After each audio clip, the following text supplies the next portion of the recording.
It was my birthday dinner, but I did not tell anyone that it mattered because I've learned that expecting love from people who are too busy for you only breaks your heart in quiet ways. I sat by the window of that small diner on the corner of Maple and Third, the one that still smells like coffee and cinnamon, the same diner where I used to take my little girl when she was 6 back, when she thought pancakes could fix anything and hugs were stronger than words.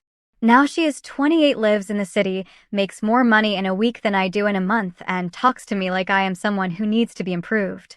She had called that morning, said, "Mom, dinner tonight might treat, okay? Do not be late." Her voice had that polished tone like someone who learned to be kind out of manners, not emotion, and I said yes, because a mother never says no to even a sliver of her child's time. When I got dressed, I looked at my old blue dress, the one with the faint floral print and soft frayed edges, and thought about buying something new, but then I looked at the bills on the table, the grocery list that had not been checked off, and I thought maybe it was better if I did not look like I had anything. Maybe if I looked poor, she would remember what love used to feel like when we did not have much. I know that sounds strange, but when you have raised a child on struggle and faith, you start to wonder if comfort stole their empathy. So I tied my old shoes, carried my same worn purse, and walked to that diner with a heart that was heavier than I wanted to admit. She was already there in a pretty beige coat, her hair shiny like city glass, her perfume filling the space between us. She said, "Mom, you made it," and I smiled, the kind of smile that hides 50 quiet heartbreaks. She sat across from me, her phone resting on the table like another guest between us, and I watched her scroll for a while before she even looked up at me. She said, "Mom, I ordered for you already. I know you like pancakes and coffee," and I smiled even though my heart whispered that she remembered the meal, but not the reason behind it. The waitress poured my coffee, and I thanked her with a kind of warmth only old women carry, the kind that says kindness still matters even when no one sees it. I picked up the cup with both hands and took a slow sip, pretending like it was the best thing I had tasted all week. I told her work has been slow and the house gets quiet sometimes, and I laughed softly as if loneliness could be funny. She nodded and said I should think about moving closer to the city, maybe get a smaller place, something easier to manage, and I said, "Maybe one day, sweetheart, when the time is right."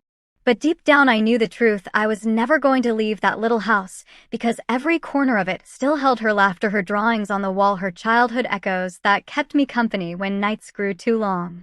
I reached into my purse, pulled out a few crumpled dollar bills, and placed them gently on the table before the food even came. She looked at me and said, "Mom, you do not have to pay. This is my treat," and I smiled and said, "I know, honey, but it feels good to still do something small." She looked at me like she was trying to understand why I always insist on giving even when I have nothing left to give.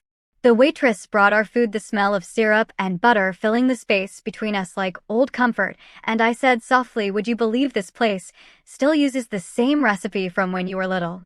She smiled, and for a brief second I saw my little girl again, the one who used to swing her legs under the table and call me her best friend. So I acted poor that night, not out of shame, but out of longing. I let her believe I was struggling. I let her think I had lost the world just so she could see what real care looks like when someone thinks you need it. Sometimes mothers have to pretend to be weak to remind their children how to love. The night grew quieter, the diner lights softer, and I could feel her eyes watching me in a way she had not done in years. It was not pity, it was something gentler, something searching. She said, "Mom, do you really have enough for yourself? I mean, bills, groceries, everything?" And I laughed softly and said, "Oh, sweetheart, I have enough. Love keeps me full and faith pays what money cannot."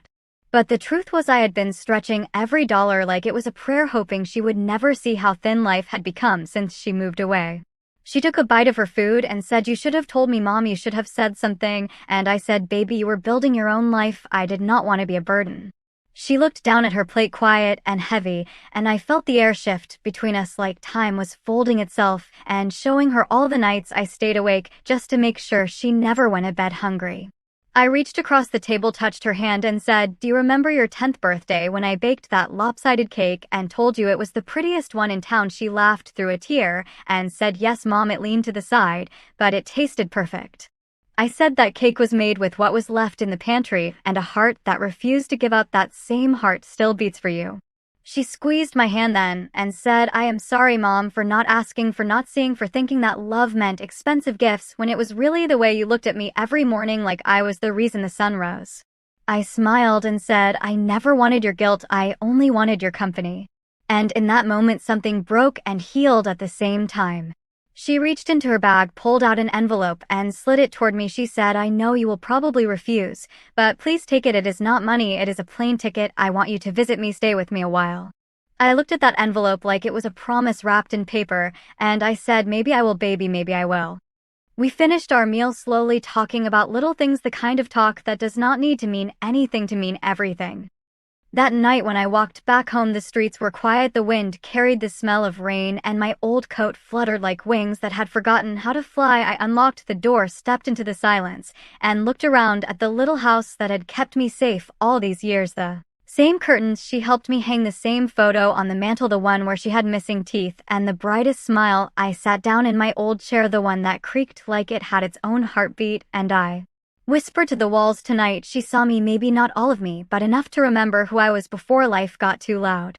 I took off my shoes, made some tea, and stared at the window where the streetlight poured in like gentle mercy. I thought about the way she held my hand at the diner, how her fingers trembled like she was touching forgiveness, and I prayed silently that she would never forget that love is never about money or gifts, it is about showing up when it matters.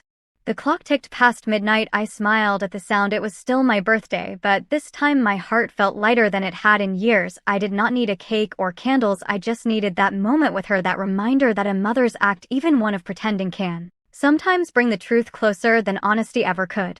The next morning I woke to the sound of knocking, soft but steady. I wrapped my shawl around my shoulders and opened the door, and there she was, my daughter, standing there with a suitcase in one hand and a shy smile on her face.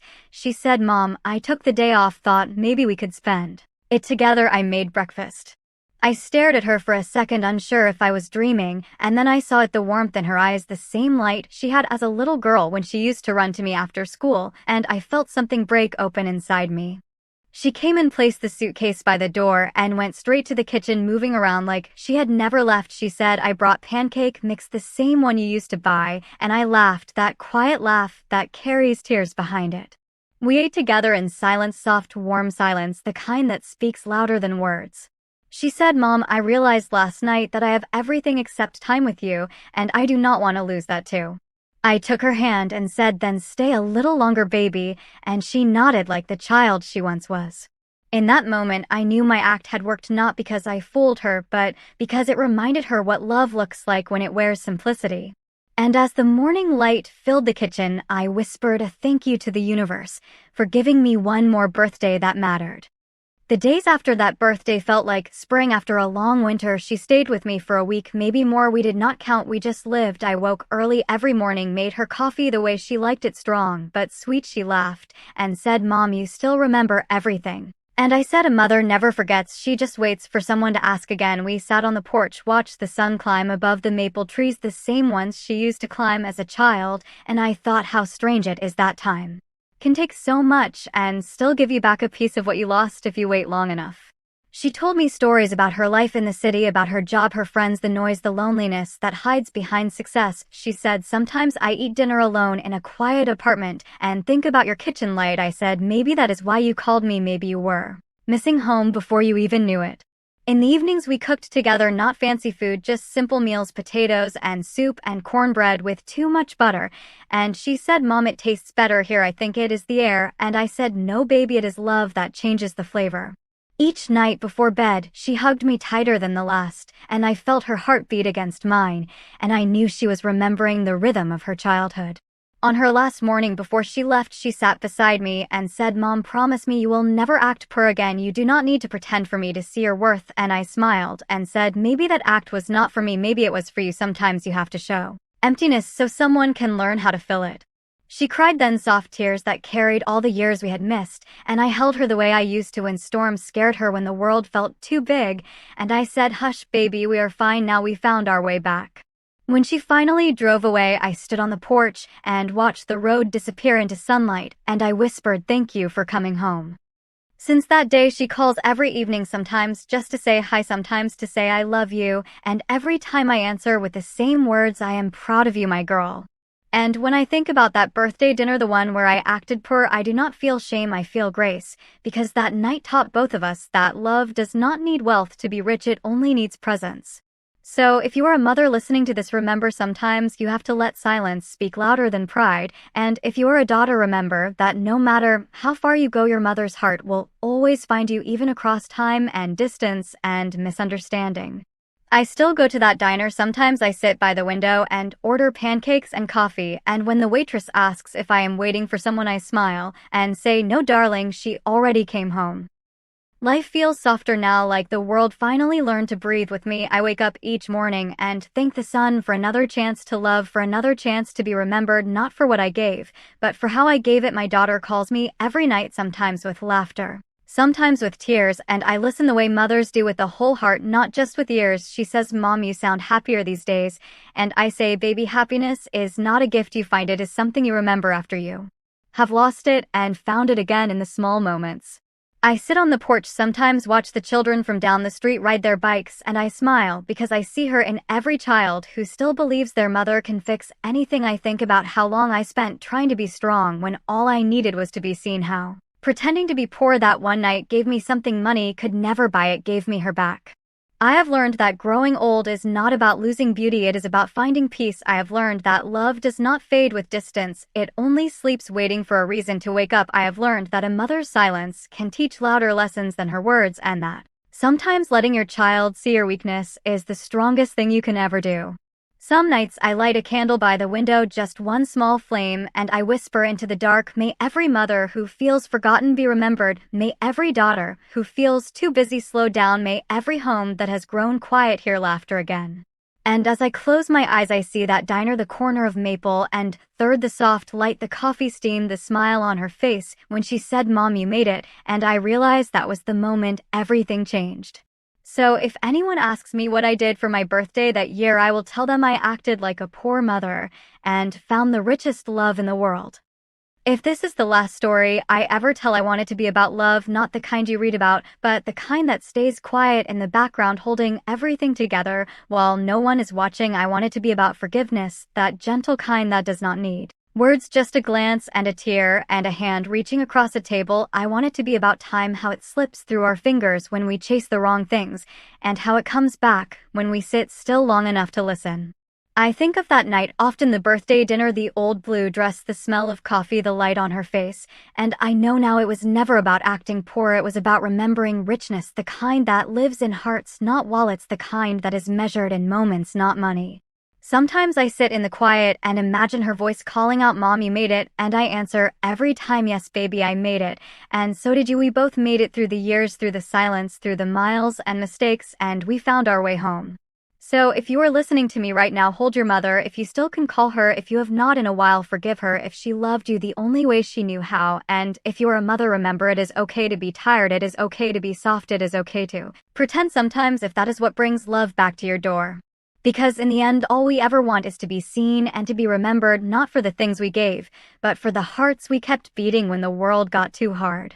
And when my time comes, I hope my daughter will sit by some window with her own child, maybe at that same diner on Maple and Third, and say, "Your grandma once taught me that love has no price, only patience, and that being poor in things can make you rich in love."